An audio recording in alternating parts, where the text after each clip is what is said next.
Are you hot or cold on the Vols after Tennessee's close loss to Auburn, in which they had a chance to win it late? I'm hot because I think that Tennessee's leadership in Rick Barnes and its defense showed up. I think that Zakai Ziegler showed up. I'm hot on those two Vols. I'm cold on the three mega transfers. Darling Stone Dubar might as well not have made the trip. Chaz Lanier missed pretty much everything, and Igor Milicic looked lost. So I'm hot on those two Vols, Barnes and his defensive approach, and Zakai Ziegler. I'm very cold on the remainder of the Vols that I don't know can provide a scoring option at any point this season that is as good as just plain good defense. I think that's where the Vols are right now. It's not February yet. Maybe that changes, Caleb, but who are you hot and cold on? So I am with you. I'm absolutely hot on Zakai Ziegler. I'm incredibly hot on Zakai Ziegler. I don't care that his efficiency was way down in the game. If you watched it, you could tell the guy gives it all every second. I am extremely cold on two people, Igor Milicic and Chaz Lanier. And the reason I'm extremely cold on them is the last play of the game. Everybody's questioning the Zakai Ziegler taking the three-point shot. I get it. He's 0 of 6 from 3 on the game. He's not a good three-point shooter, and he's not Tennessee's primary scorer. But you know what, Dave? That's a major indictment on the lack of faith Rick Barnes has in Milicic and Lanier in crunch time. Amen. Because, he didn't trust them to take the last shot. And those are the two best shooters on this team. Outside of Jordan, and Jordan Gainey too, but I think Gainey was in foul trouble at that point.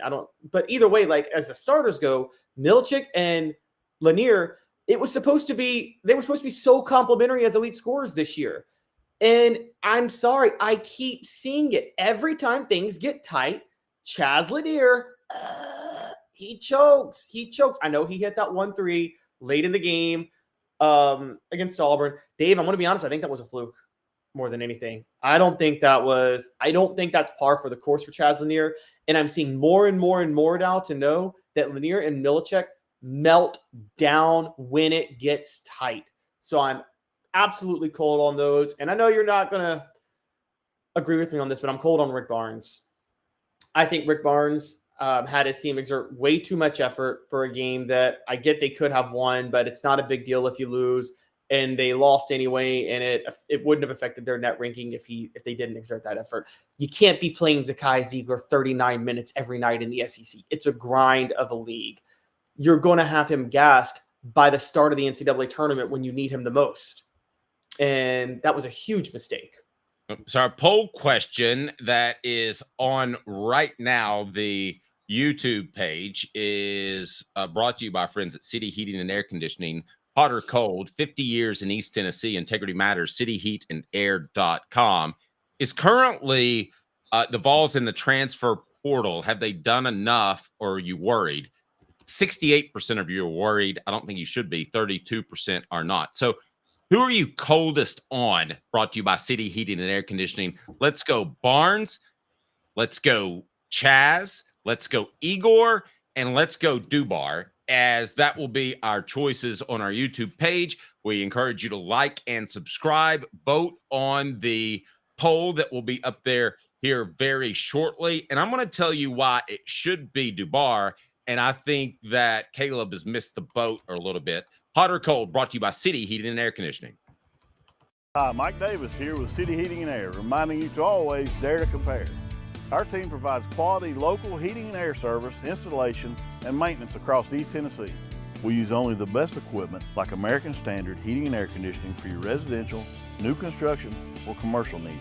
Honesty, dependability, and customer satisfaction have been the cornerstones of our business since 1961. City Heat and Air. There's your best. Okay, I'm going to tell you, Caleb, why it's Darling Stone Dubar. And you had to watch the game closely, which I'm sure you did. You had to watch the game closely to catch this. Did you notice at the end of the first half, they wanted to rest some guys? Barnes probably wanted to talk to Chaz and see why his head wasn't in Auburn, but it wasn't. Same thing with Igor. They ran a clear-out play with Darling Stone Dubar. Do you remember that at the end of the half? And they ran a clear-out play where he's supposed to create two. That's your job. You're a scorer. You and Chaz are the guys that are supposed to provide the 2 or 3 when Tennessee absolutely needed it. He dribbled against one guy and then passed it into coverage. He essentially passed up on the ISO. That is a major red flag. And I know he's been through some personal issues, but I got to be honest.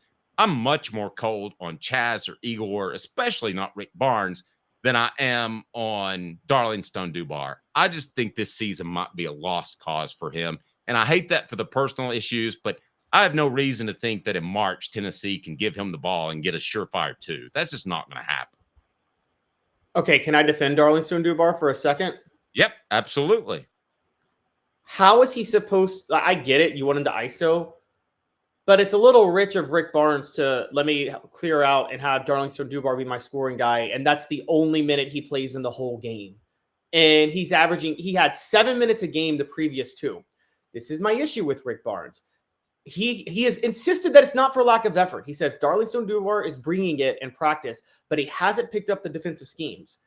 So what? Let this guy – how can I expect this guy to be a reliable scorer off the bench or even as a role player for Tennessee when Rick Barnes is not giving him even 10 minutes a game? I mean, you got to somewhat get in rhythm. That's like just out of the blue, let me bring in a new quarterback midway through the game just to like switch things up for a minute, but he hasn't worked with the first team all week. And I feel like Rick Barnes is doing that with Darling Stone-Dubar, and I think it's a little unfair for me to call out Dubar when I don't think Rick Barnes – I think he's holding Dubar back because of his philosophy. You know what it reminds you of, Dave? I'm going to give you a great example. Do you remember Kenny O'Neill, the transfer receiver to Tennessee? Yep, I do. I remember David Cutcliffe basically defending him, but saying, he's having trouble alerting the offense.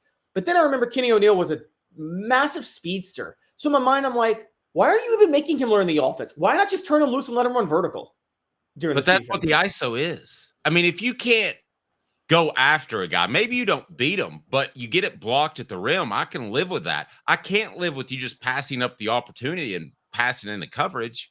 That to me is. Maybe he would do ice. You have him riding the bench every game, and then the one time you bring him in is at the end of a half at the number 1 team in the country and say, hey, go score on this ISO play.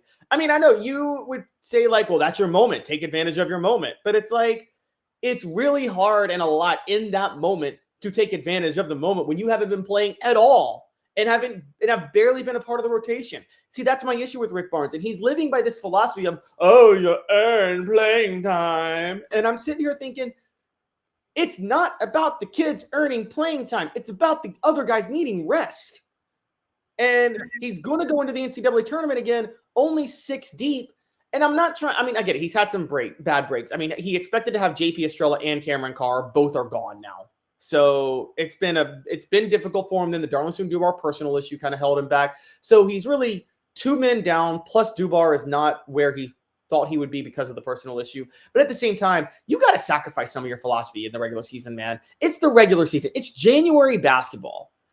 And so you got to say, maybe I can lose this game and sacrifice some principles because I want my kids ready and fresh when the NCAA tournament comes. Okay, you and I see this one very different because I can go out there, and I hate it when people say this, I could do that. No, you couldn't have thrown it 45 yards, not even 60 like Nico could. But I could have gone out there and gone ISO and got my stuff blocked or got the ball stolen. But I would not have thrown it back into coverage knowing that play was designed for me. To me, that's an effort and then a mindset thing. It's not a lack of ability or not put in the best position thing.